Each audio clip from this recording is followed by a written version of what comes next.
ایک انگریز پادری آیا اس کے پاس، پاکستان کے ایک بہت بڑے عالم دین ہیں، ولی یہ کامل ہیں، جن کا نام حضرت پیر مہر علی شاہ رحمۃ اللہ تعالی علیہ، کہہ دو سبحان اللہ۔ ان کی ولایت میں شک نہیں ہے، بہت بڑے ولی یہ کامل، سید زادے بھی ہیں، اولاد غوث اعظم میں آپ کا نام آتا ہے، اور ان کی نظر قرآن اور حدیث پہ بہت گہری نظر ہے۔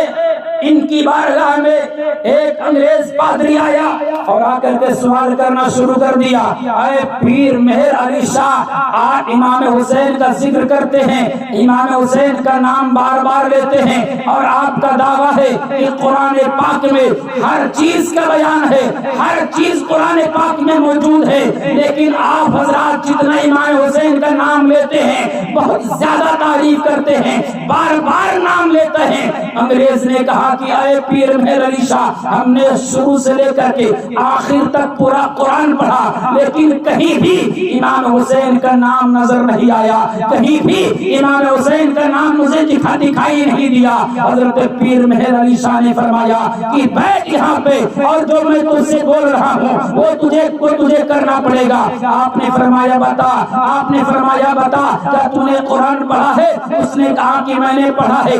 آپ نے فرمایا اگر تو نے پڑھا ہے تو تو پاک ہو جا، اور پاک ہونے کے بعد میں تم کو تمہیں کہوں گا قرآن پڑھنے کے لیے، تو میرے سامنے قرآن پڑھ، اور پاک ہو جاتا ہے۔ اور اتفاق سے پاک ہونے کے بعد قرآن اس کی جیب میں موجود رہا، اپنی جیب سے وہ قرآن نکالا۔ افسوس کی بات یہ ہے کہ وہ انگریز ہے، وہ پادری ہے، وہ غیر مسلم ہے، لیکن اس کی جیب میں اس کے پاس قرآن پاک موجود ہے۔ ہم مسلمان ہیں، کلمہ پڑھنے والے ہیں، امام حسین کا نام لینے والے ہیں، اپنے آپ کو ہم بہت بڑا سنی کہتے ہیں، لیکن ہمیں قرآن پڑھنے کی توفیق نہیں ہوتی ہے، قرآن اٹھانے کی توفیق نہیں ہوتی ہے۔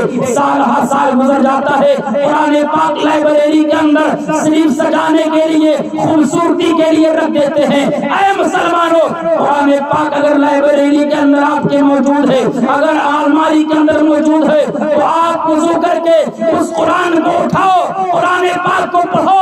قرآن پاک کا پڑھنا بھی عبادت ہے، قرآن پاک کا دیکھنا بھی عبادت ہے، قرآن پاک کا چومنا بھی عبادت ہے، قرآن پاک کا آنکھوں سے لگانا بھی عبادت ہے۔ قرآن پاک پڑھو۔ اس انگریز پادری نے قرآن کو نکالا اور پڑھنا شروع کیا۔ اعوذ باللہ من الشیطان الرجیم، بسم اللہ الرحمن الرحیم۔ پیر مہر علی شاہ نے فرمایا ٹھہر جا، رک جا۔ اب وہ رک جاتا ہے۔ آپ نے فرمایا لکھ لفظ امام حسین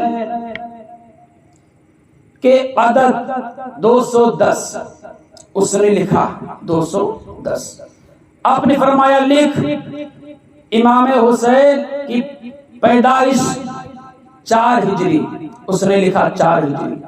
آپ نے فرمایا لکھ امام حسین کی شہادت 61 ہجری، اس نے لکھا 61 ہجری۔ آپ نے فرمایا لکھ لفظ کربلا کے عدد 261، اس نے 261 لکھا۔ آپ نے فرمایا لکھ لفظ امام حسن کے عدد 200، اس نے 200 لکھا۔ آپ نے فرمایا امام حسن کی شہادت، آپ کی بھی چونکہ شہادت ہوئی تھی، شہادت سری، آپ نے فرمایا لکھ 50 ہجری، اس نے 50 ہجری لکھا۔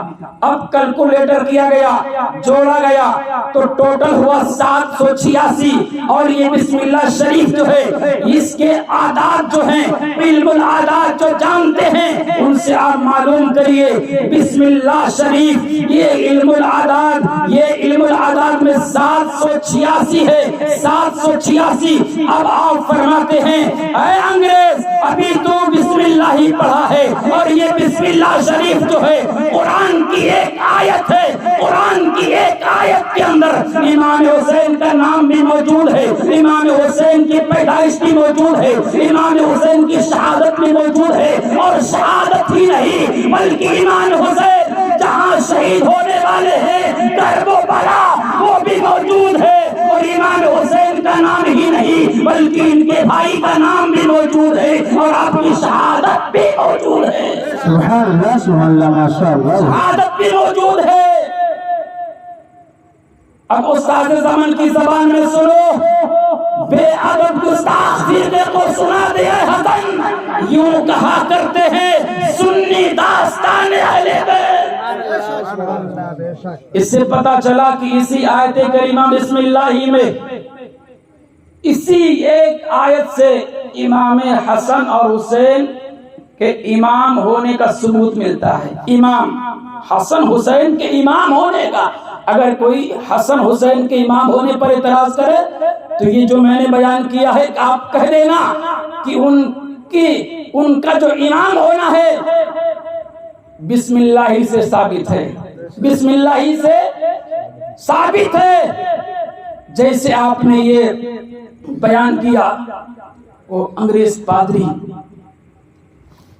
اب وہ تڑپ جاتا ہے اور اس کے چہرے سے جو تاریکی وہ جو گمراہیت کے پردے پڑے ہوئے تھے فوراً آپ کے قدموں میں جھک جاتا ہے اور کہتا حضور مجھے کلمہ پڑھا لیجئے, مجھے کلمہ پڑھا لیجئے, اسلام میں داخل کر لیجئے.